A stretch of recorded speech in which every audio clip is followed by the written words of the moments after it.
भारत ने advance medium combat aircraft के लिए आरएफपी यानी रिक्वेस्ट फॉर प्रपोजल 3 प्राइवेट कंपनियों को दे दिया है। दुनिया में 3 ही देश ऐसे हैं जो 5th generation stealth fighter jet रखते हैं, जिनमें एक है रशिया, दूसरा है अमेरिका, तीसरा है चाइना।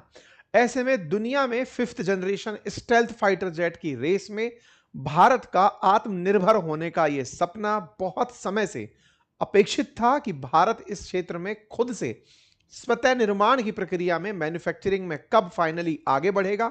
आज जिस खबर को आप और हम डिस्कस कर रहे हैं वो खबर असल में भारत के इस सेक्टर में खुद के अपने प्रयास की कहानी है। आज हम चर्चा करेंगे कि अल्टीमेटली भारत इन्हें कब तक प्राप्त कर लेगा। क्या ये पूरी तरह से 5th जनरेशन फाइटर जेट बनाने की तकनीकी हमारे पास है या किसी का हमें इसके लिए सहयोग जरूरी होगा।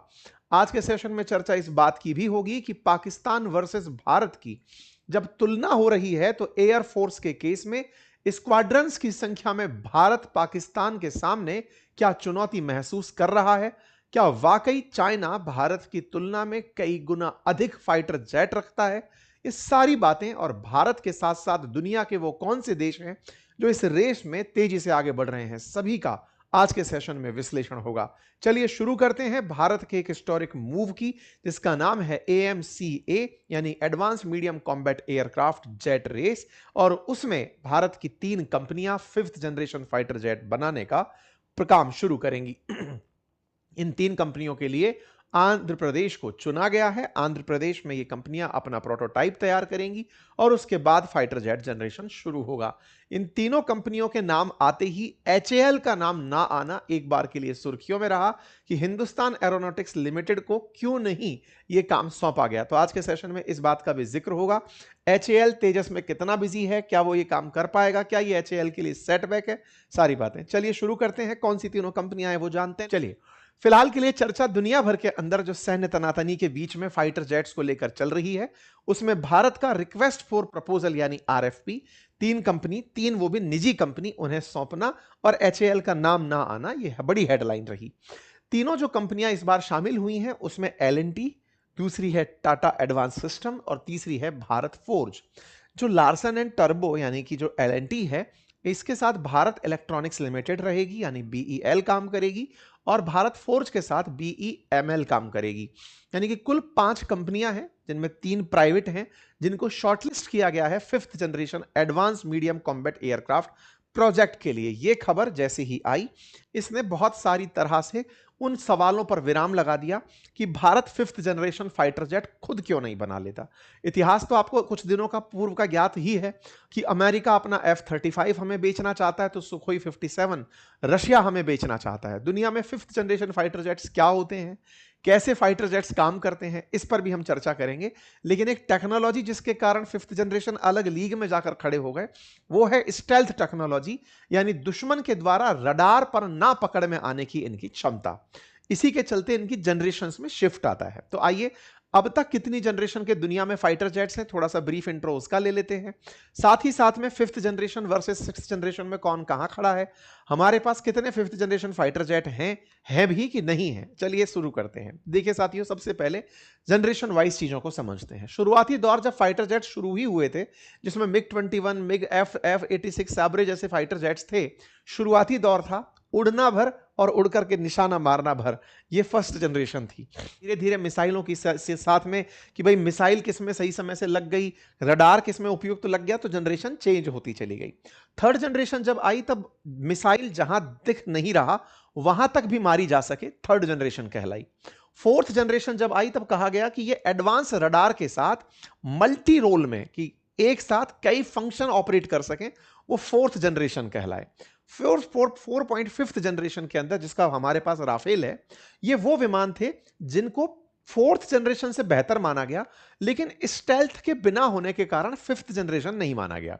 5th जनरेशन की खासियत क्या थी? पकड़ में ना आना।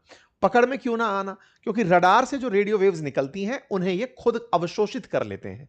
इनके अंदर कुछ ऐसा केमिकल लगा है, कुछ ऐसी तकनीक लगी है या गति इतनी तेज है कि इन्हें ट्रैक नहीं किया जा सकता। इस कारण से एक नई जनरेशन निकली, that is 5th generation. 6th generation के बारे में कहा जा रहा है कि ये खुद AI से, लेजर टेक्निक से तमाम टेक्निक से लैस होंगे और ये अपने आप में किसी प्रकार के नेटवर्क से पकड़े नहीं जा सकेंगे। तो सिक्स्थ जनरेशन जो आज आप तकनीकी सुन रहे हैं, अगर वो फाइटर जेट में हो, मतलब एआई से उसे ये खुद पता चल जाए कि यहां से बहुत बॉम्बार्डमेंट हो रहा है, ये हलचल है, वो पायलट को सोचने के लिए खुद से प्रॉम्प्ट देना शुरू करे कि ये काम यहां पर ऐसे किया जा सकता है, पूरा पूरा मशीन सोचने में, मशीन लर्निंग हेल्प देने लगे, वो सिक्स्थ जनरेशन है। तो स्पीड के साथ एक्यूरेसी सिक्स्थ जनरेशन के लिए बन रही है। सिक्स्थ जनरेशन चाइना और अमेरिका दोनों ट्रायल में है, अभी तक अनाउंस नहीं हुआ है। फिफ्थ जनरेशन में भी भारत के पास कोई फिफ्थ जनरेशन नहीं है। अमेरिका के पास F-22, F-35 है, चाइना के पास J-20 है और रशिया के पास सुखोई 57 फाइटर जेट विमान हैं। ये फिफ्थ जनरेशन, सिक्स जनरेशन के फाइटर जेट्स की अपडेट्स हैं। तो बाकी जो मैं एग्जांपल समेत बताऊं तो फर्स्ट जनरेशन में F-80 का नाम आता था, जनरेशन 2 आई, जनरेशन 3 आई, 4 आई। भारत के पास जो मेजर फाइटर जेट्स हैं वो जनरेशन 4 और 4.5 के बताए जाते हैं। हमारे फाइटर जेट्स को अगर आप रिकॉग्नाइज करें तो हमारे पास में मिराज और सुखोई जो फाइटर जेट्स हैं, ये फोर्थ जनरेशन फाइटर जेट्स हमारे पास प्रेजेंट हैं। तो आज अगर हम बात करते हैं सुखोई की, राफेल की, तो 4.5 और हमारे पास एफ जो ये मिराज जो है, ये फोर्थ जनरेशन फाइटर जेट हमारे स्क्वाड्रंस में सवार हैं। हमें क्या चाहिए? तो हमें चाहिए फिफ्थ जनरेशन फाइटर जेट। क्यों चाहिए? क्योंकि हमें दो सीमाओं पर युद्ध की तैयारी तैयार रखनी है। कहां कहां पे? पाकिस्तान और चाइना बॉर्डर पर। कितने फाइटर जेट चाहिए? तो एक रिपोर्ट है डिफेंस की जिसमें यह कहा गया कि भारत के पास लगभग 42.5 स्क्वाड्रन तैयार होने चाहिए, 42.5। ओके, इसका लॉजिक क्या है? बोले लगभग 18 से 20 स्क्वाड्रन तैयार होने चाहिए पाकिस्तान के लिए और इतने ही चाइना बॉर्डर पर हमारे पास फाइटर जेट्स होने चाहिए। एक स्क्वाड्रन में औसत अगर 20 फाइटर जेट माने जाएं तो हमारे पास लगभग 800 के आसपास फाइटर जेट्स होने चाहिए। आज की क्या स्थिति है? आज हमारे पास 29 स्क्वाड्रन है, यानी कि 42 स्क्वाड्रन हमें फाइटर जेट्स के चाहिए। हमारे पास उनकी तुलना में, मतलब 800 फाइटर जेट हमारे पास होने चाहिए, लेकिन हमारे पास बमुश्किल 580 फाइटर जेट के आसपास प्रेजेंट हैं। फाइटर जेट्स की ये जो कमी है, ये हमें किसी ना किसी एक बॉर्डर पर चिंता में डालती है। अब इसकी चिंता को थोड़ा और ऐड करते हैं। पाकिस्तान के पास फाइटर जेट्स के जो स्क्वाड्रन है वो 26 पहुंच चुके हैं और पाकिस्तान इस साल के अंत तक चाइना से फिफ्थ जनरेशन फाइटर जेट्स भी ले लेगा। भारत अभी 4.5 के फाइटर जेट्स के साथ ही काम कर रहा है। तो भारत के पास 4.5 जनरेशन का राफेल प्रेजेंट है और ऐसे में 26th स्क्वाड्रन पाकिस्तान के पास ऑलरेडी है और हमारे पास दो बॉर्डर्स, दो दुश्मनों से लड़ना और हमारे पास 29 स्क्वाड्रन। ये दर्शाता है कि पाकिस्तान का एक ही दुश्मन है और उसके लिए 26 है। तो भारत के पास उसके मुकाबले के लिए भी इतनी ही फाइटर जेट्स की स्क्वाड्रन होनी चाहिए और उन्नत किस्म में वो हमसे भी आगे ईयर एंड तक निकल जाएगा। ऐसे में बड़ा सवाल यह है कि भारत को बहुत तेजी से अपने फाइटर जेट्स की संख्या को बढ़ाना होगा, क्योंकि इन दिनों वॉर टाइम में फाइटर जेट्स का महत्व है। आपने भी ऑपरेशन सिंदूर के समय फाइटर जेट्स का ही खेल देखा था जो दुश्मन को नुकसान पहुंचाने के काम आ रहे थे। अच्छा, अब एक पॉइंट और निकलता है। भारत को फाइटर जेट्स की जरूरत है तो भारत कुछ कर क्यों नहीं रहा है? भारत असल मायने में खुद के फाइटर जेट बनाने में, यानी मेक इन इंडिया में दिमाग लगा रहा है। जैसे हम अपने तेजस फाइटर जेट्स को लेकर के बहुत पहले से HAL यानी हिंदुस्तान एरोनॉटिक्स लिमिटेड को काम दिए हुए हैं कि भैया बनाओ कम से कम 6 स्क्वाड्रन, आप हमें ऐड करके दो। राफेल, भारत के पास लगभग 2 स्क्वाड्रन यानी 36 फाइटर जेट्स के आसपास वो हैं जो एयरफोर्स के लिए वर्किंग होने चाहिए। हमारा टारगेट 114 स्क्वाड्रन, 114 फाइटर जेट्स तक का था, यानी कि 5 से 6 स्क्वाड्रन 18 के हिसाब से भी बनाए तो हम राफेल की बना लें। तो उसके प्रोक्योरमेंट में लगभग 3.5 लाख करोड़ का खर्च आना था। तो तेजस का काम, राफेल का काम, ये सब पूरे हो जाएं, उसके बावजूद भी हमें फिफ्थ जनरेशन फाइटर जेट की जरूरत पड़ेगी। उसको ध्यान में रखते हुए Bharat fifth generation fighter jet indigenously बनाने निकल रहा है। ऐसा क्यों? ऐसा माना जाता है कि वॉर टाइम पर अगर कोई दुश्मन आपको तकनीकी से लैस होने ही ना दे तो आप युद्ध में वैसे ही पस्त हो सकते हैं। दुनिया में कोई देश नहीं चाहेगा कि भारत जैसे देश जो शक्तिशाली होते जा रहे हैं, इनके पास किसी और की वजह से फिफ्थ जनरेशन आया हो और ये एज ले लें। इस तरह से कई बार फाइटर जेट्स के इंजन देने में देरी की जाती है। भारत जो तेजस है उसके लिए भी GE का जो इंजन है वो अमेरिका से ले रहा था। इवन AMCA के लिए भी GE के इंजन की, यानी कि जो जनरल इलेक्ट्रिकल से अमेरिका के अंदर, उसकी इंजन की तलाश में था। उसी के इंजन को फिलहाल भी हम इस AMCA प्रोजेक्ट में यूज करेंगे, लेकिन अमेरिका लगातार उसे डिले करता जा रहा था। भारत के लिए अभी भी चैलेंज है फिफ्थ जनरेशन फाइटर जेट का इंजन बनाना। हम लोग आज भी जिस प्रोजेक्ट की खुशी मना रहे हैं, ये प्रोजेक्ट असल में 70% इंडिजीनियस होगा। अभी भी इसका इंजन हम अमेरिका से प्रोक्योर कर रहे होंगे। भारत को आज भी आवश्यकता है कि अगर हम लोग उस तकनीकी को बना गए, जो इंजन के ऊपर का कवर है, स्टेल्थ है, उसे अगर हम बना गए तो वो हमारा अचीवमेंट होगा। और इसी के लिए भारत सरकार ने 15,000 करोड़ रुपए का इस पर्टिकुलर प्रोजेक्ट के लिए फंड निकाला और इस काम की शुरुआत आंध्र प्रदेश में करने का निर्णय लिया। तो एएमसीए क्या है? तो advance medium combat aircraft, Bharat का वो प्रक्रिया जिसमें हम रडार की पकड़ में ना आने वाले 5th जनरेशन फाइटर जेट्स बनाएंगे।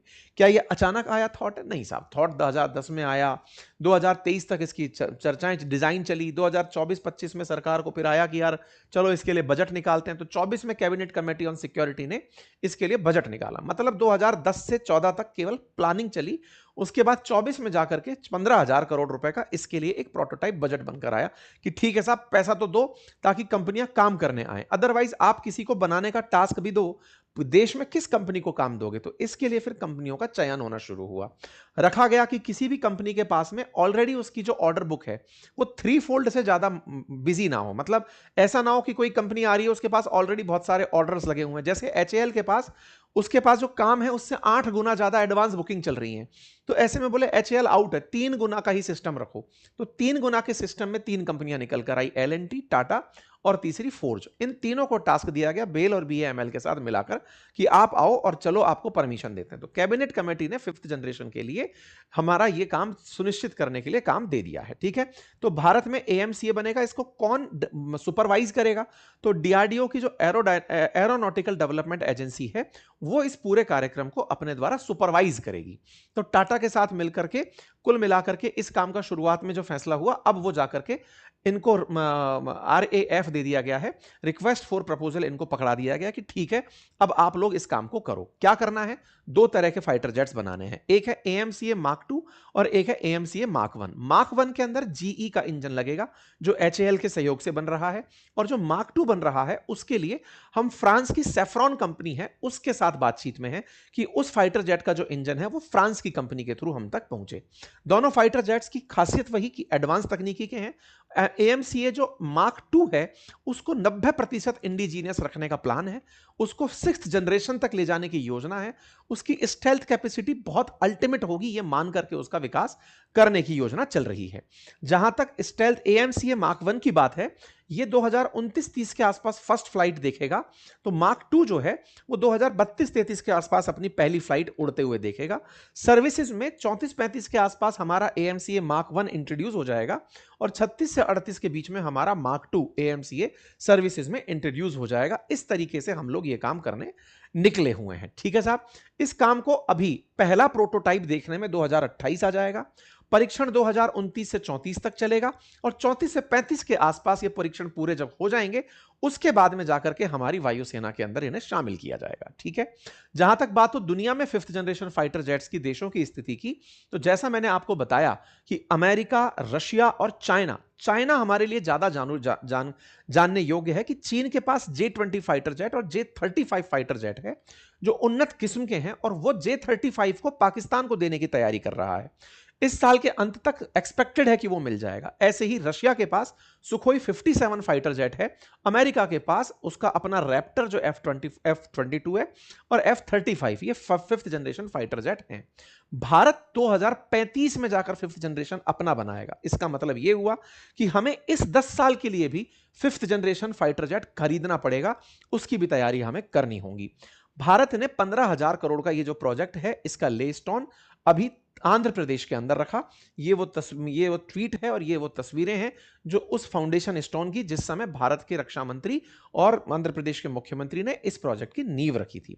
सवाल बन के आता है साहब HAL को बाहर क्यों रखा? मैंने जैसे पहले भी बताया कि HAL के पास पहले ही बहुत सारा काम बताया गया है। कहा गया है कि HAL के पास बहुत बड़ा ऑर्डर बुक तैयार है, ऑलरेडी 8 गुना ज्यादा ऑर्डर्स हैं।